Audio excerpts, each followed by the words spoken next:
जय जगन्नाथ सांग मैंने केमती अच्छा भले अच्छा तो महाप्रभु दयारू समस्त सब भले था। वेलकम टू माय ब्लॉग पूरी गाल रुचि। आमे आज चलू शॉपिंग कहार शॉपिंग ना सेटा है कार्तिक पूर्णमी शॉपिंग का।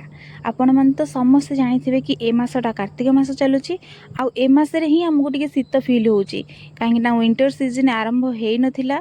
एबे 3-4 दिन है टिके फील होची जो मो देह टिके खराब हो जाइए आ मु ब्लॉग भी से आसी पारना सॉरी।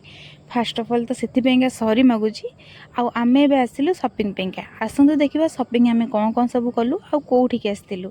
हाँ सांग मैंने पाखे गोटे गांधी छक बोली गोटे मार्केट अच्छी आउट महात्मा गांधी स्थापना भी होती से लगी गांधी छक से कहते आउ से जो गांधी छक को आसीलु ना से गांधी छक बहुत सारा जिनस मिल छोटिया मार्केट 20-25टा खंडे दुकान हेले ता देहरे आपन सबकिछि पाइबे ग्लोसरी ठू धरिकी ठाकुर जिनस ठू धरिकी सबकिछि सेठी आपन बहुत सारा स्टेशनरी भी पाइबे बहुत बढ़िया बढ़िया कलेक्शन रिटर्न आसला पर देखिलु केते सारा डंगा बिक्री होउची कार्तिक पूर्णमी पाई आ एते सुंदर सुंदर बिक्री होउची ना आपन को इच्छा हो सब आनिके मु निजे एकुटिया पुण्य कर देबी डाळी सब।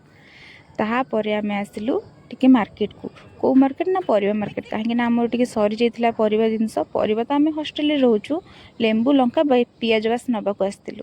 तापरे राति आसिला परे सकाळ पहिले कार्तिक पूर्णिमा से चिंताटा मुंडे आसिला। आमे माने जेहेतु ओडिया घरर झियो तो आमे माने भाबिलु पुणी मु पूरी गाल झियो तो सेथि लगी मु भाबिली कि ना किणा डंगा नुहे कदली फाटुआरे मु डंगा तैयारी करिवि। तो समस्त की बुझेली मु कहली चल कदली फाटुआरे डंगा तैयारी करिबा आउ ताकु नै सकाळे भसेइबा तार जो मजा किणा डंगारे से मजा न थाए। तो सेथि लगी आमे चलू बहुत सारा कदली गछ देखिलु हेले गोटे कदली गछ पसंद आसिला सेटा को बहुत कष्ट रे काटिलु काटिकी डंगा तैयारी कलु। सेटा तो देखिबे केमिति डंगा तैयारी कलु कोन कलु रहउची।